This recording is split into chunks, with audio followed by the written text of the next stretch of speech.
अजीब बात है डॉक्टर, इतना बड़ा चाकू का जख्म है मकतूल की छाती पर और आप कह रहे हैं कि इसकी मौत इस वजह से नहीं हुई? जी नहीं इंस्पेक्टर, इसकी मौत चाकू लगने से पहले ही हो चुकी थी, शायद गर्दन की हड्डी टूटने से। और चाकू तो उसे हम लोगों को गुमराह करने के लिए मारा गया है।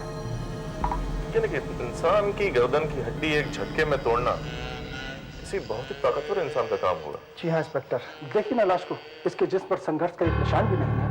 शायद इसकी गर्दन एक झटके में तोड़ी गई है। कौन हो सकता है ऐसा ताकतवर इंसान?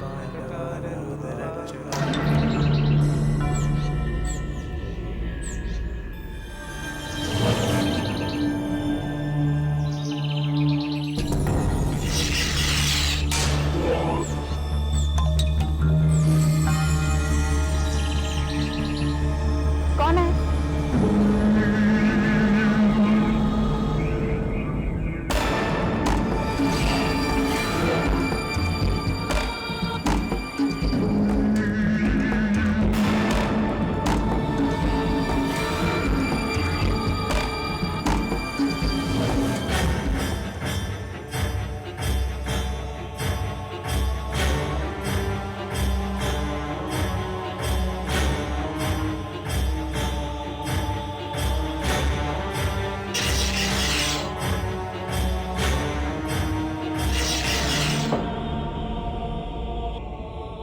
किरण,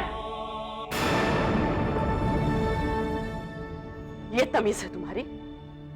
इस तरह घर में भागने का क्या मतलब? आंटी वो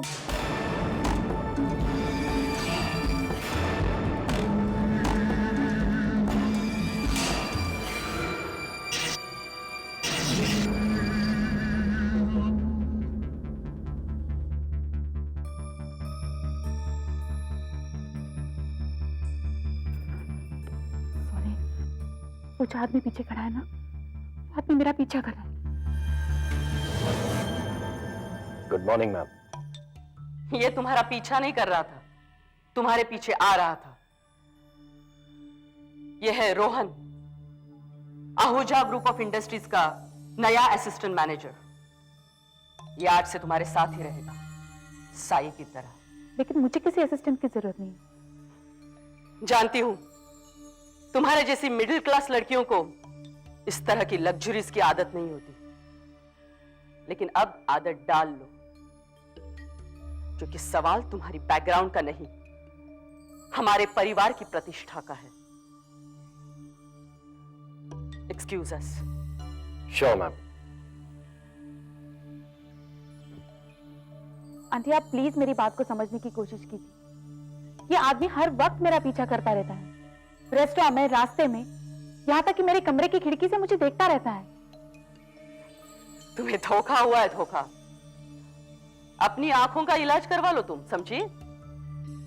आंटी जब मैं आपसे कह रही, लेकिन मैं कह रही हूं ना, एक बात अच्छी तरह से समझ लो तुम। मुझे ये बिल्कुल पसंद नहीं कि इस घर में कोई मेरी बात के खिलाफ जाए। अपने नाम के साथ तुम मेरे पति का नाम लगाती हो ना, मिस किरण अविनाश आहूजा, तो फिर उस नाम की इज्जत रखने के लिए उसके स्टैंडर्ड के हिसाब से रहना भी सीखो।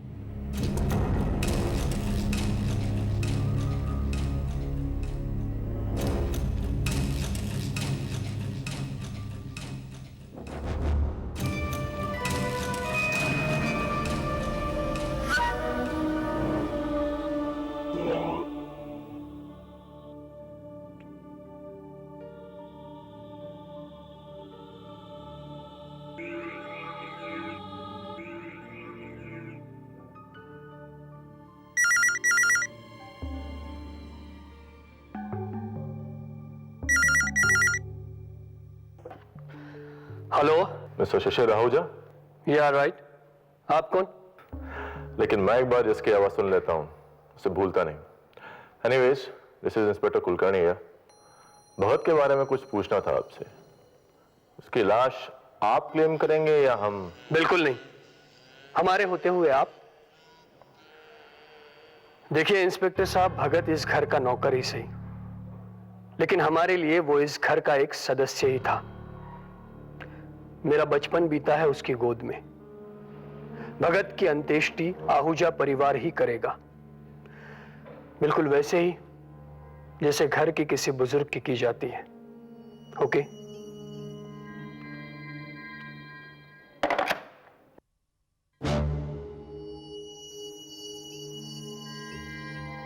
सुनिए, भगत की अंत्येष्टि में क्या मैं आपके साथ चल सकती हूँ?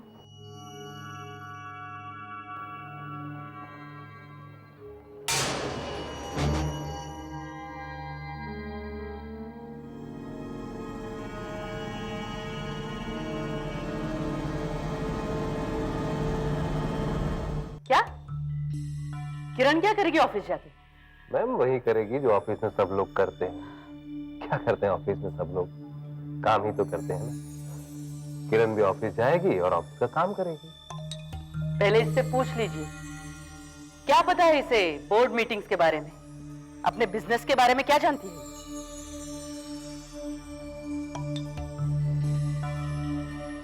देखिए, अब ये बिजनेस किरण का भी है और आपके स्वर्गीय पति की आखिरी ख्वाहिश थी कि उनका बिजनेस किरण ही संभाले। बेटा, मुझे पूरा यकीन है कि तुम अपने पिता की आखिरी ख्वाहिश जरूर पूरा करोगी। जी जान से करूंगी अंकल। That's great. तो फिर इंतजार किस बात का बेटे? जाओ और जल्दी से तैयार होकर आओ। तुम ऑफिस के लिए वैसे लेट हो चुकी हो। किरण,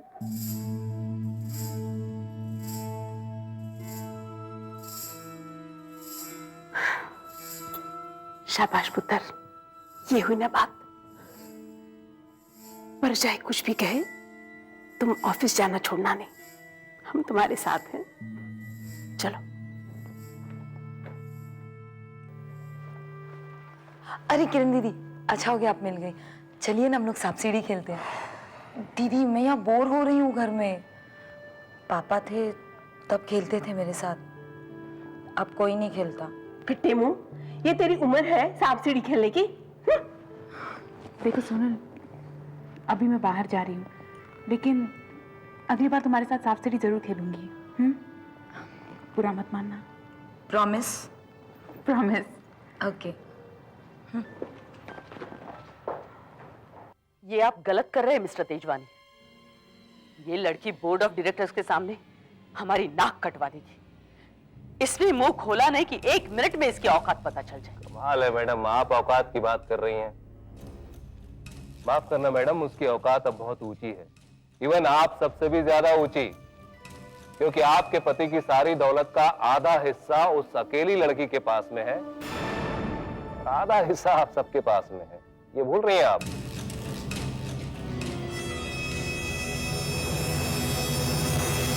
तू एक बात कभी नहीं भूलना पुत्र। क्या है ना, कोई कुछ भी कहे, तेरा कुछ नहीं बिगाड़ सकता, क्योंकि तेरे पापा ने ही तो तुझे सबके सर पे बिठा के रखा है। सुन रही है ना? वो सब तो ठीक है बुआ जी, लेकिन ये बिजनेस मुझे तो बहुत डर लग रहा है। अरे पुत्र, तो तेरे फूफा जी कब काम आएंगे? वो करेंगे ना तेरी मदद। पता है, तेरे पापा सिर्फ तेरे फूफा जी पे भरोसा करते थे, खासकर बिजनेस के मामले में। अच्छा? और नहीं तो क्या, वरना बेटों के होते हुए एक बाप अपनी बेटी के नाम आधी जायदाद क्यों करेगा? जरा सोच तो, तेरे पापा को ऐसी वसीयत बनाने की क्या जरूरत थी?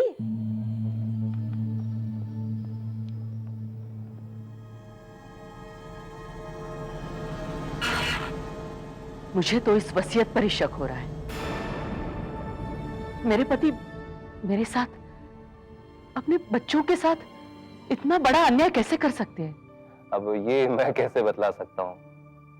देखिए, मैं सिर्फ इतना जानता हूँ कि ये वसीयत असली है और रजिस्टर्ड है। आप चाहें तो इसे कोर्ट में चैलेंज कर सकती हैं, लेकिन हाथ में कुछ भी नहीं आएगा। जानती हूं,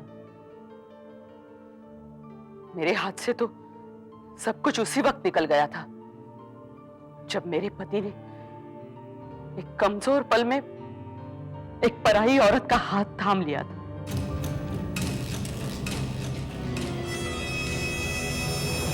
पुत्र, कमजोरी की तो तू बात ही मत पूछ। सबकी कोई ना कोई कमजोरी है। आलोक पॉलिटिक्स के पीछे दीवाना है, वरना उस नक्चड़ी पुष्पा से शादी क्यों करता? पता है क्यों? क्योंकि वो मंत्री की बेटी है। ये बिजनेस बिजनेस उसके बस की बात नहीं है। और वो शिशिर? शिशिर अरे उसके खेल तमाशों से उसे फुर्सत मिले तब वो बिजनेस के बारे में सोचेगा। जब देखो तब पार्टी पार्टी और पार्टी। और मिसेस आहूजा? परजाई की भी तो वही बात है, कभी पार्टी कभी किटी पार्टी। उन्होंने न कभी मेरे वीरा के बारे में सोचा है न अपने बच्चों के बारे में। खैर, वीरा तो अपने बिजनेस में लगा रहता था और बच्चे आया उनके भरोसे। तेरी कसम पुत्र, जो परजाई ने अपने अलावा किसी और के बारे में सोचा हो। लेकिन एक बात का ख्याल रखना, जब तक परजाई जिंदा है इस घर में किसी और की चलेगी नहीं। नहीं, बिल्कुल नहीं।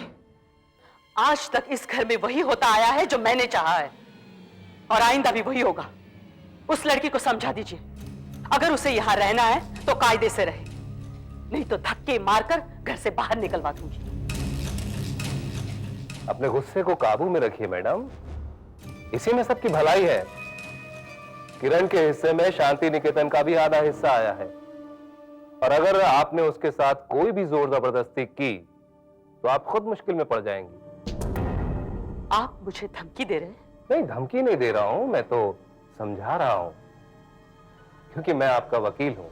और हां, क्योंकि मैं किरण का भी वकील हूं, इसलिए मैं झगड़े की नहीं बल्कि समझौते की बात कर रहा हूं। बाकी आपकी मर्जी है। अच्छा, मुझे इजाजत दीजिए।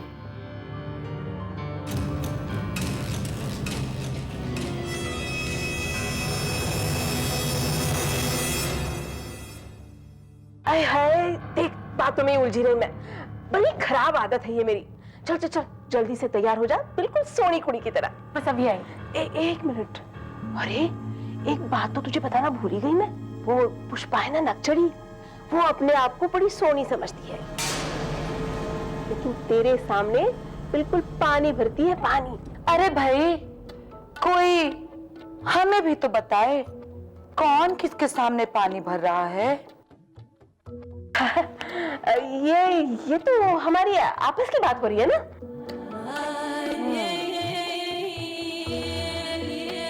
एक बात बताए बड़ी लल्ली जी, वो मुलम्मा होता है ना, मुलम्मा, एक ना एक दिन उतर ही जाता है। पॉलिश उतरी नहीं कि सारी दुनिया को ये पता चल जाता है कि उसके अंदर सोना है या पीतल। हाँ। मर गए पानी भरवाने वाले। बड़े लोगों से बात करने की तमीज नहीं है बिल्कुल।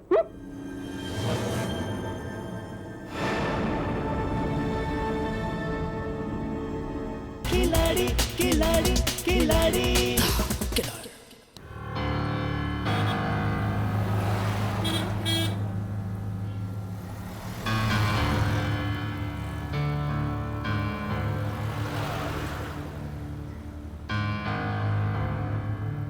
लगता है आप अपने असिस्टेंट्स को बात करने के काबिल नहीं समझती।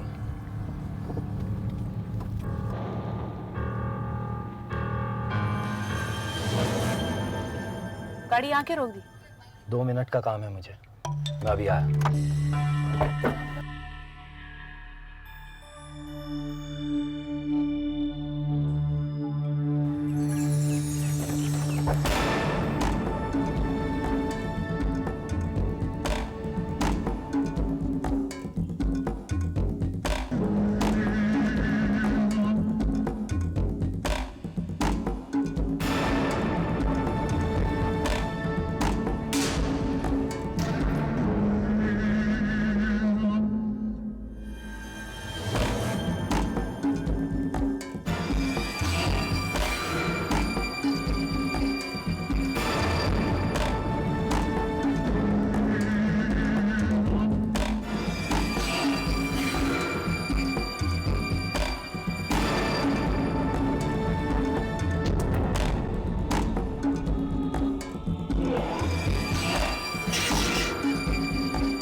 Mister Mehra,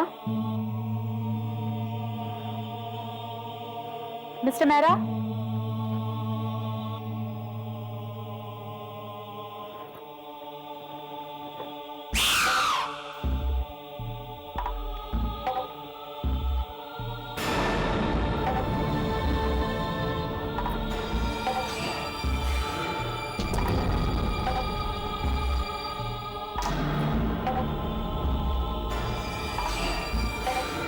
mister Mehra, mister Mehra, मैं आपसे कुछ बातें साफ साफ कर लेना चाहती हूँ।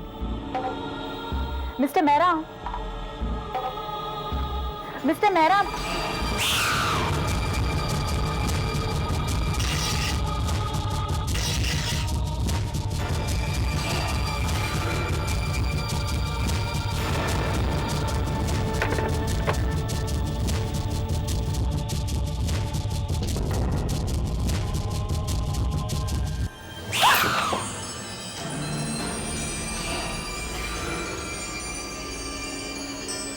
अच्छा हुआ तुमने अपना इरादा बदल लिया, वरना सबसे पहले पुलिस तुमको पकड़ेगी। क्या? तुम भी तो यहाँ पर हो? हाँ, लेकिन तुमसे बाद में आया हूं। और फिर तुम्हारा तो ये तीसरा मामला है ना, मरने के फौरन बाद मरने वाले के नजदीक पाए जाने का। पहले मिस्टर आहूजा, फिर भगत, और अब ये मिस्टर मेहरा।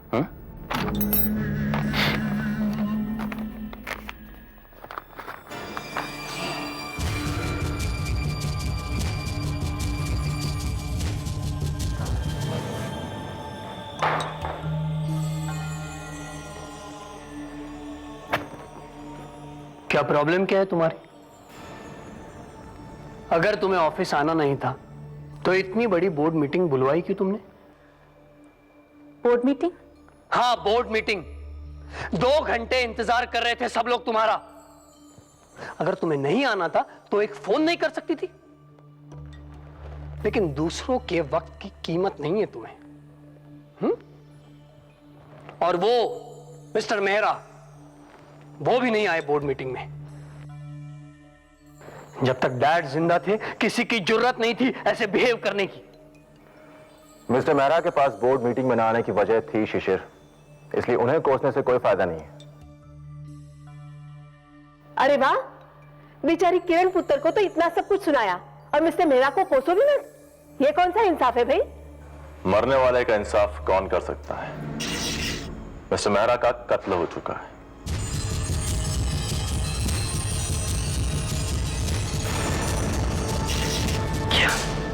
पुलिस को टिप मिली है कि मेहरा मरने से पहले घर से बाहर गया था। उससे मिलने उसके घर पे एक आदमी आया था। उसके अलावा एक आदमी और एक औरत भी बड़े संदेहास्पद तरीके से उसके घर में घुसते हुए दिखाई दिए थे। उनका पता तो हम लगा ही लेंगे, लेकिन उनसे भी हम वो फिंगरप्रिंट्स हैं जो हमें मेहरा की लाश और उसके आसपास से मिले। क्या बात है मैडम, जब से आप इस शहर में आई हैं बहुत सारे लोग मरने लगे हैं।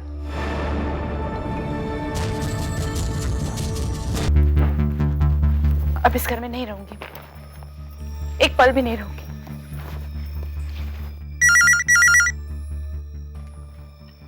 हेलो हेलो, सिकंदर बोल रहा हूँ।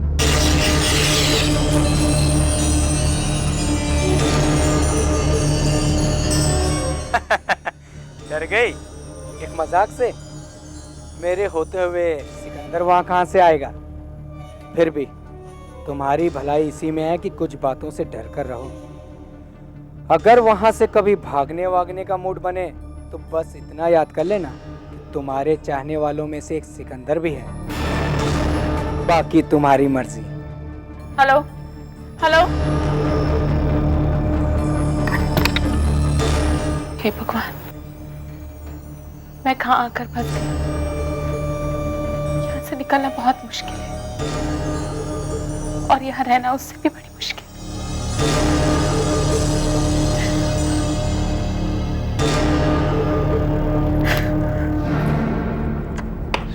यादव? Yes sir. पता चला कुछ? वो कॉल कहां से आई थी? टैप हुआ कुछ? नहीं सर, कॉल का ड्यूरेशन बहुत ही छोटा था, कुछ भी पता नहीं चला।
Twinkle, twinkle, little star, how I wonder what you are. Up above a world so high, like a diamond in the sky. Twinkle, twinkle, little star, how I wonder what you are. Up above a world so high, like a diamond in the sky.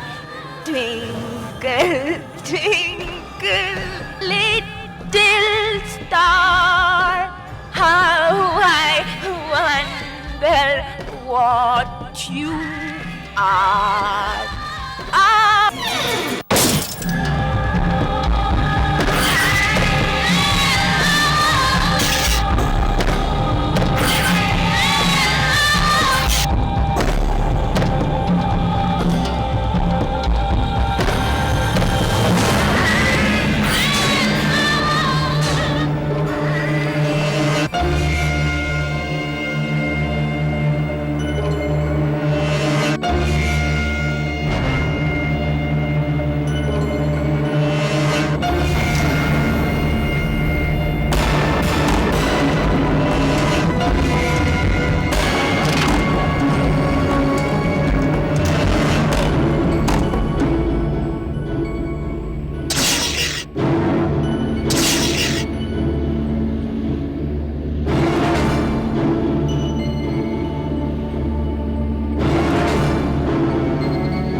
तुम वहां study room में क्या करने गई थी?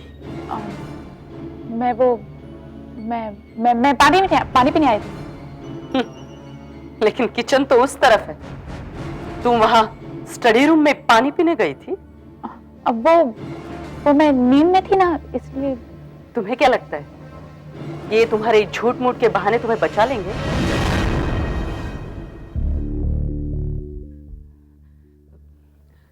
तुम जाओ, कल सुबह जल्दी आ जाना।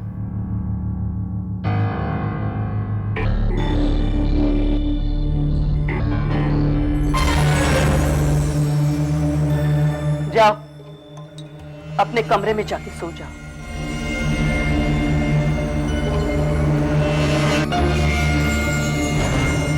इतनी रात को रोहन यहाँ पर क्या कर रहा है?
कौन है?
खिलाड़ी खिलाड़ी।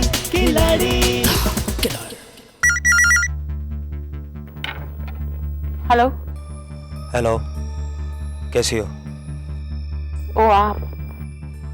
कोई नई प्रॉब्लम तो नहीं?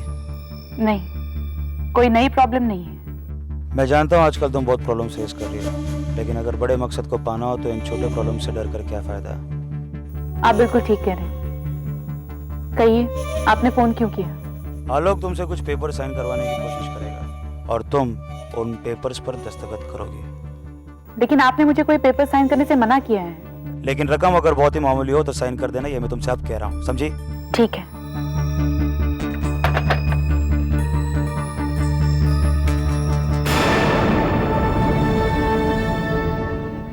बात पता है बड़ी लल्ली जी, अरे हम है ना, हम तो मिल बांट के खाने वालों में से हैं। अब देखिए ना, ये हमेशा ही मुझे कहते रहते हैं कि हमें आपसे बना के रखनी चाहिए। अब हमें क्या पड़ी है आपसे बिगाड़ के रखने की। और हमारे दद्दू और पप्पा है ना, वो भी तो यही कहते हैं। उन्होंने हमें ऐसे ही शिक्षा दी है।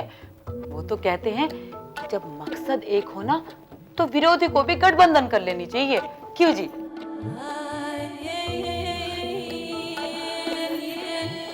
लीजिए ना बड़ी लल्ली जी, कुछ खाइए ना। हाँ हाँ किरण, लो ना तुम। नहीं बस आप लीजिए ना भैया।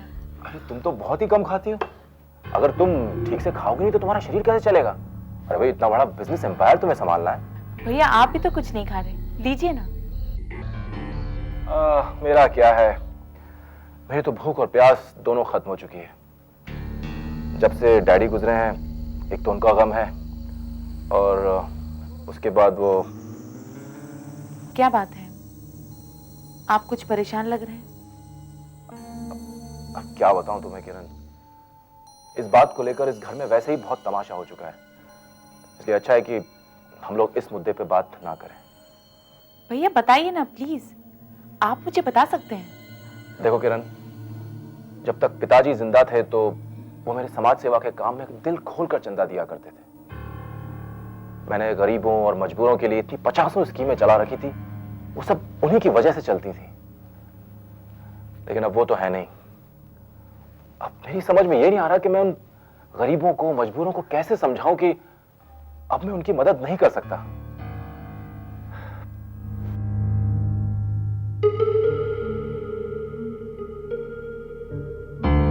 मैं जानता हूं कि तुम ना नहीं कहोगी, लेकिन मेरा मन नहीं मानता कि मैं तुम्हें यह सब करने के लिए मजबूर करूं। वो फाइल मुझे दीजिए। दीजिए भैया। नहीं नहीं किरण,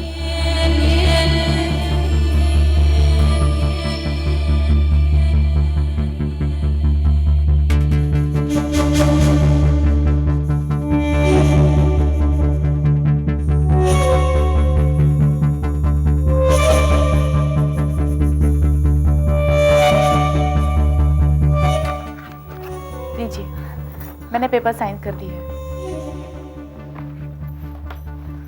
तुमने किरण तुमने ये सब। मैं चलती हूँ भैया, and thanks for the T भाभी।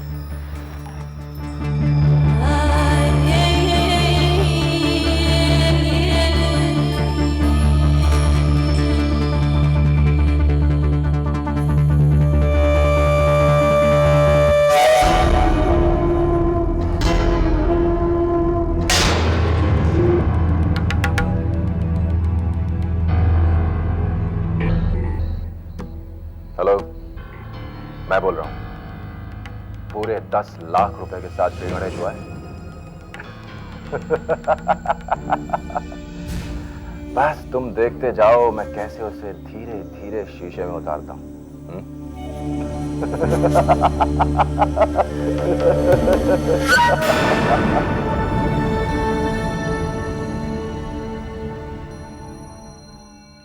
किरण, तनुजा वो आप? क्या बात है पुत्र? आजकल आलोक और पुष्पा के कमरे में बड़ी चाय शाय पी जा रही है। वो भैया भाभी ने प्यार से बुलाया, इसलिए चली गई। हाय हाय, इतनी भोली भाली है तू, बिल्कुल मेरे वीरा की तरह। मतलब?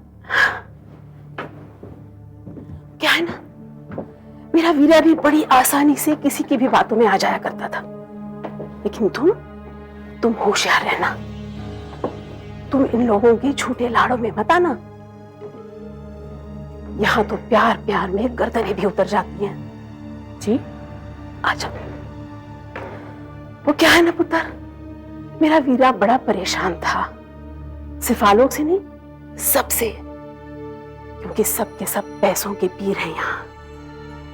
लेकिन वो जानता था मुझे किसी भी बात का लालच नहीं है, इसीलिए तो सब कुछ तुझे देके गया वो। पुत्र, बेचारा अपने दुखड़े मेरे सामने रोया करता था।